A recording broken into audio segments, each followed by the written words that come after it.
Please subscribe करें और देखें हॉरर एंटरटेनिंग वीडियो। दोस्तों, हम अपने चैनल पे बहुत मेहनत से वीडियो बना रहे हैं। हमें आपकी सपोर्ट की बहुत ज़रूरत है। आप लाइक करेंगे और एक छोटा सा ही सही पर कमेंट करेंगे, तभी हमारे वीडियो को प्यार मिलेगा और यूट्यूब की तरफ से रीच मिलेगी। तो कृपया करके एक लाइक और एक छोटा सा ही सही पर कमेंट कर दीजिए। धन्यवाद। ये कहानी शुरू होती है एक छोटे से गांव से, जो घने जंगलों से घिरा हुआ था। उस जंगल का नाम था कांतारा। कांतारा का मतलब होता है कि रहस्यमय जंगल, जहां कुछ ऐसा छुपा हुआ है जो उस जंगल की रक्षा करता है। गांव वाले मानते थे कि कांतारा कोई साधारण जंगल नहीं है। वहां की हर पत्ती, हर पेड़ और हर छाया में एक अलौकिक शक्ति बसती है जो गांव की रक्षा करती है। शिवा, तू भी हमारे साथ शहर चलना। पर मैं माई और दादा को छोड़कर नहीं जा सकता। मुझे तेरी बहुत याद आएगी शिवा। मैं भी यहाँ से अपना घर छोड़कर नहीं जाना चाहती, पर मेरे माई बापू मान ही नहीं रहे हैं। झुमकी की आंखों में आंसू थे। वो कांतारा को छोड़कर शहर नहीं जाना चाहती थी, पर उसके माता पिता उसे अपने साथ ले गए।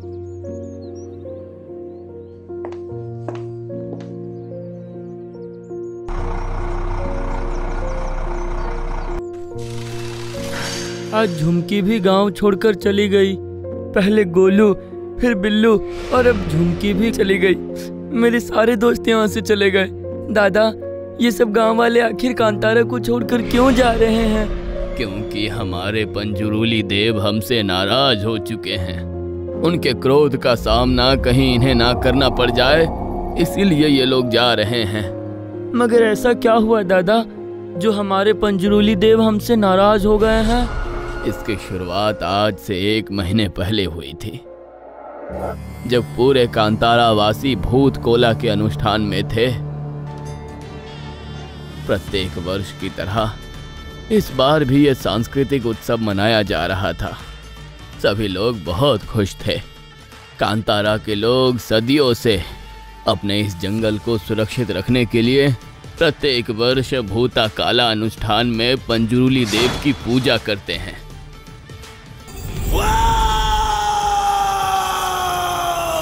कहते हैं वो सुअर के रूप में भी जंगलों की, गांव की फसलों की रक्षा करते हैं। भूत कोला अनुष्ठान में पंजुरुली देव गांव के देवम के अंदर प्रवेश करते हैं, जिसके बाद वो नृत्य द्वारा अपने भावों को प्रकट करते हैं तथा गांव की समस्याओं को समाधान भी करते हैं, जैसे बारिश कब होगी या गलत कामों से लोगों को सतर्क करते हैं। लेकिन इस बार भूत कोला कुछ अलग होने वाला था। अलग हुआ था? ऐसा क्या हुआ था दादाजी? उस दिन भी भूता कोला अनुष्ठान में देवम नृत्य कर रहे थे। तभी पंजुरुली देव देवम के अंदर प्रवेश करते हैं और बहुत क्रोधवश नृत्य करने लगे। शांत हो जाइए देव, शांत हो जाइए। अगर हमसे कोई भूल हो गई है तो हमें क्षमा कर दीजिए। मृत्यु होने वाली है, कोई नहीं बचेगा। मौत का तांडव होगा कांतारा में। हमसे कोई भूल हो गई है तो हमें क्षमा कर दीजिए प्रभु। हमें इतनी बड़ी सजा मत दीजिए। सबको सजा मिलेगी। जो भी गलती करेगा उसे दंड भुगतना पड़ेगा। इतना कहते ही देवम बेहोश हो गए। कांतारा के सभी लोग बहुत भयभीत थे।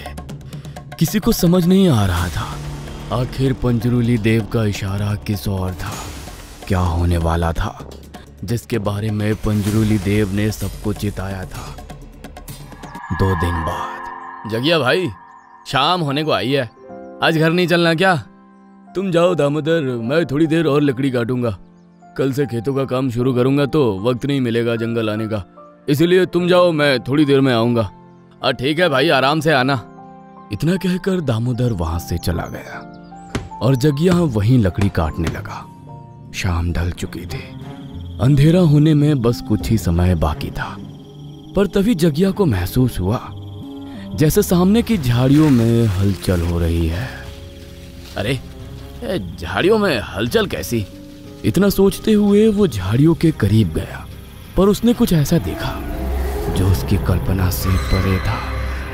डर उसके चेहरे पर साफ साफ दिख रहा था। वो थर थर कांपने लगा और तभी उसकी चीखें पूरे जंगल में गूंज उठी। काफी देर हो जाने की वजह से घर पर जगिया की पत्नी अपने पति की चिंता में परेशान थी। सुबह होते ही सुधा कुछ गांव वालों के साथ जंगल में अपने पति को ढूंढने गई, पर वहां सबने कुछ ऐसा देखा जो बहुत भयानक था।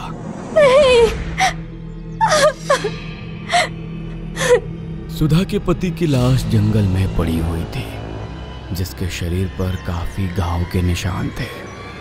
उसे देख ऐसा लगता था मानो किसी जंगली जानवर ने उस पर हमला कर दिया हो। देखकर लगता है किसी जंगली सुअर ने जगिया पर हमला किया होगा। जगिया की मौत से गांव में मायूसी छाई हुई थी, मगर यह सिलसिला इतनी आसानी से कहां रुकने वाला था। दीनू, हम कब तक ऐसे छुपकर मिलते रहेंगे? तुम अपने माँ बापू से हम दोनों की शादी के बारे में बात कब करोगे? बस थोड़ा समय और दे दो मुझे। कुछ ही महीनों में मेरी पढ़ाई पूरी हो जाएगी, फिर मैं तुम्हें हमेशा के लिए अपने साथ शहर ले जाऊंगा। ठीक है, मुझे बस 6 महीने खत्म होने का इंतजार रहेगा। अच्छा, अब शाम हो चुकी है, मुझे घर जाना होगा।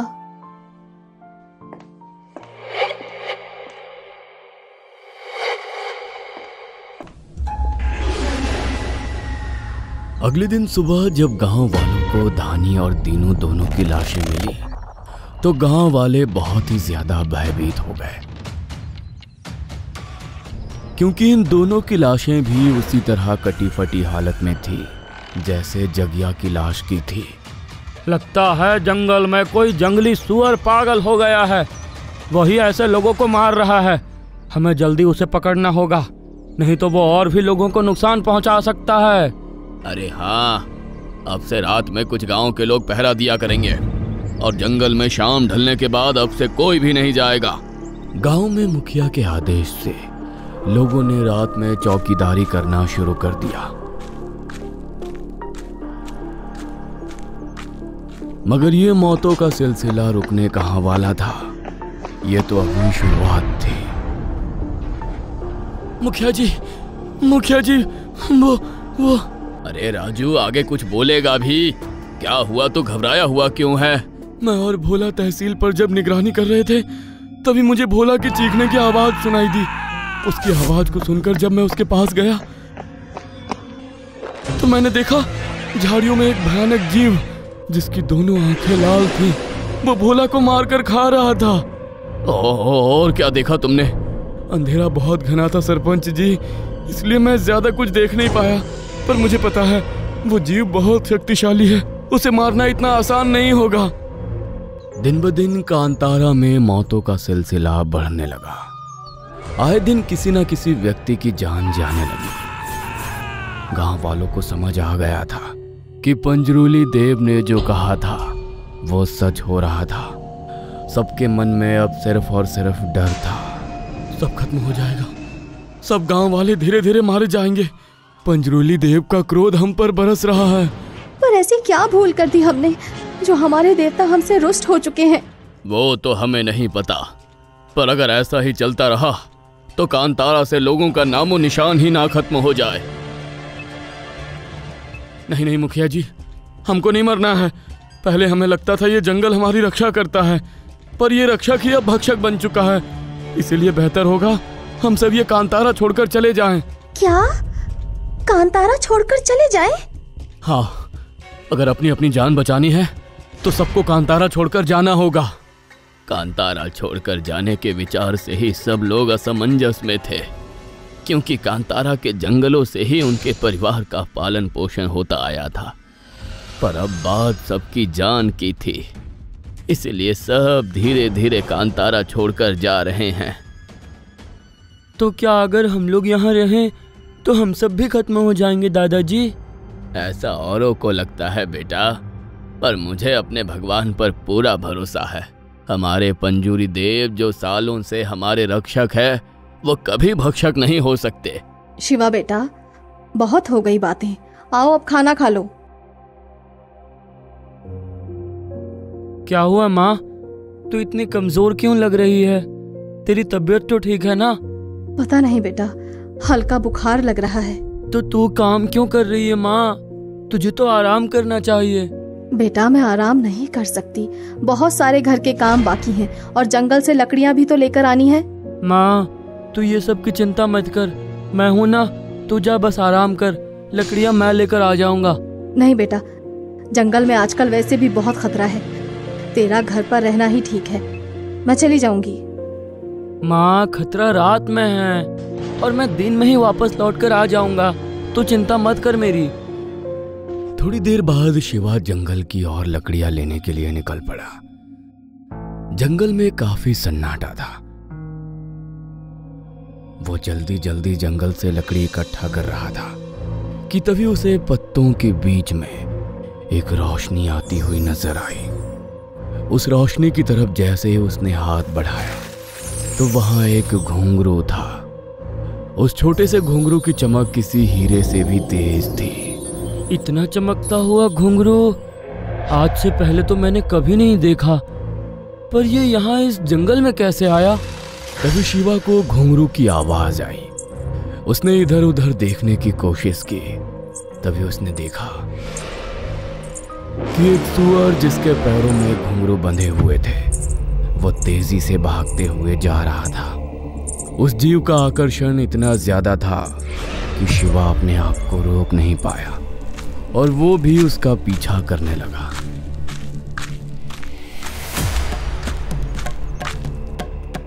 भागते भागते वो सुअर एक पेड़ के पास आया।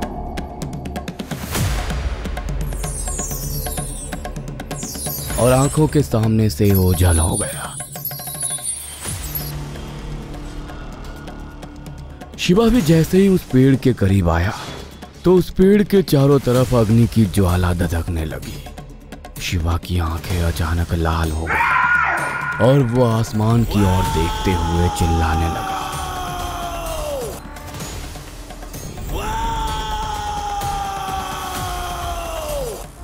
कहाँ रह गया था तू? पता है मैं कब से तेरा इंतजार कर रही हूँ। तूने कहा था तू जल्दी आ जाएगा, फिर इतनी देर तक क्या कर रहा था जंगल में? मैं ठीक हूँ माँ, आप मेरी चिंता मत कीजिए। मैं बहुत थक गया हूँ इसलिए थोड़ा आराम करने जा रहा हूँ। शिवा आराम करने के लिए अपने कमरे में चला गया।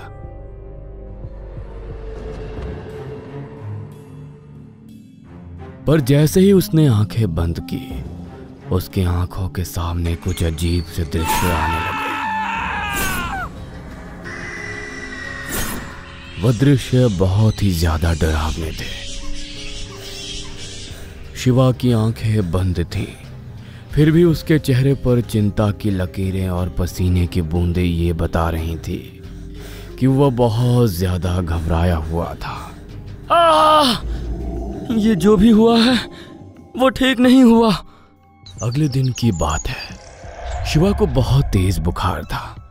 उसके घर वाले बहुत चिंतित थे क्योंकि जब से शिवा जंगल से लौट कर आया था तब से वो कुछ बदला बदला सा लग रहा था।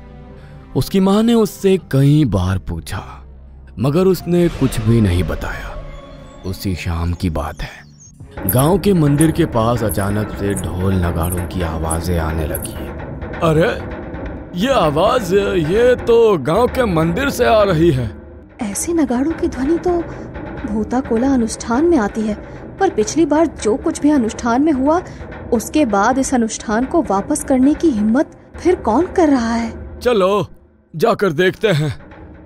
धीरे धीरे सभी लोग गांव के मंदिर के पास इकट्ठा हो गए, पर वहां देवम के रूप में शिवा नृत्य कर रहा था।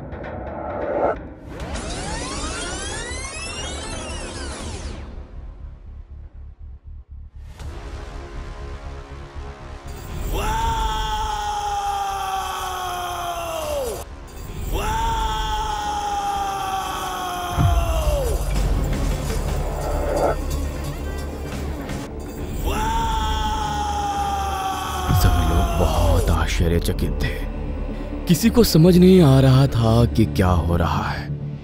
तभी नृत्य करते करते देवम राजू के पास पहुंचे और मसाल से उस पर वार किया जिससे तुरंत राजू नीचे गिर गया। तभी पीछे से दो व्यक्ति राजू को बचाने के लिए आ गया है, लेकिन देवम ने उन पर भी वार किया और एक एक करके उन दोनों को भी मार दिया।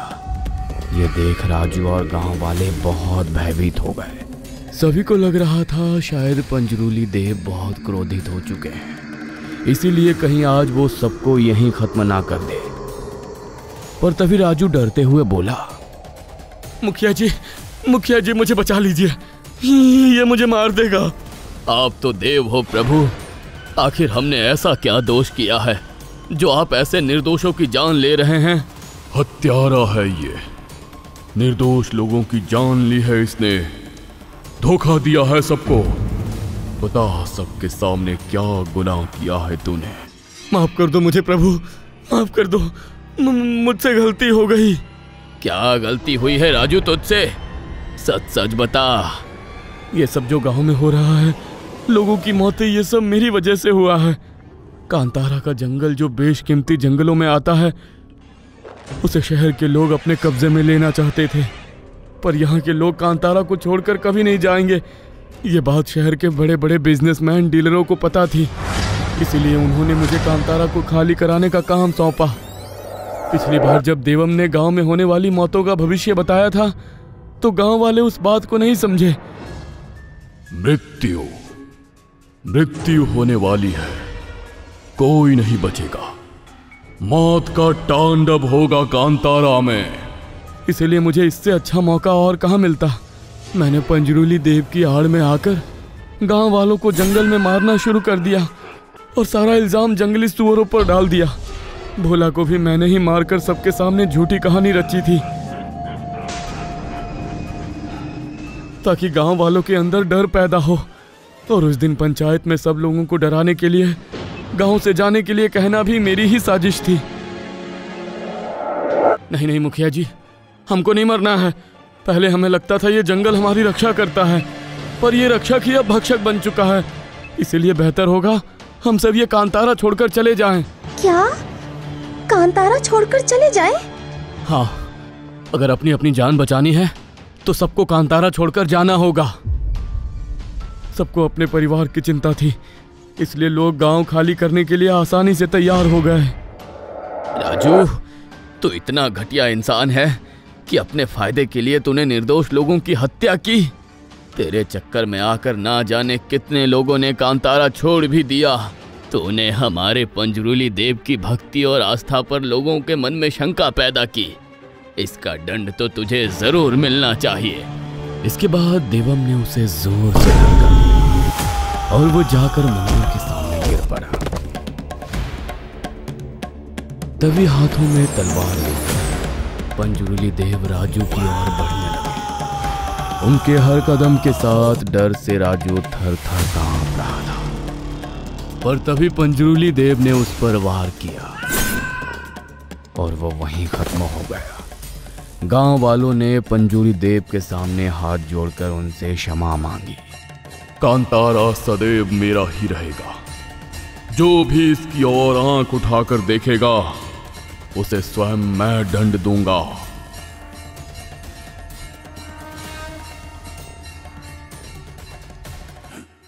दोस्तों, यहाँ तक की कहानी देखने के लिए धन्यवाद। दोस्तों, वैसे तो हम डरावनी स्टोरी बनाते हैं, पर मैं आपको एक डरावना स्टैटिस्टिक्स बताना चाहता हूँ कि हमारे वीडियो जो देख रहे हैं, उनमें से 98% लोगों ने हमारे चैनल को सब्सक्राइब ही नहीं किया हुआ। तो अगर आप भी उन 98% में से हैं, तो प्लीज चैनल को सब्सक्राइब कर दीजिए। दोस्तों, आपको हमारी ये वीडियो कैसी लगी कमेंट में हमें जरूर बताएं, और स्टोरी पसंद आई हो तो लाइक भी जरूर करें। आपकी लाइक से हमारा उत्साह बढ़ता है।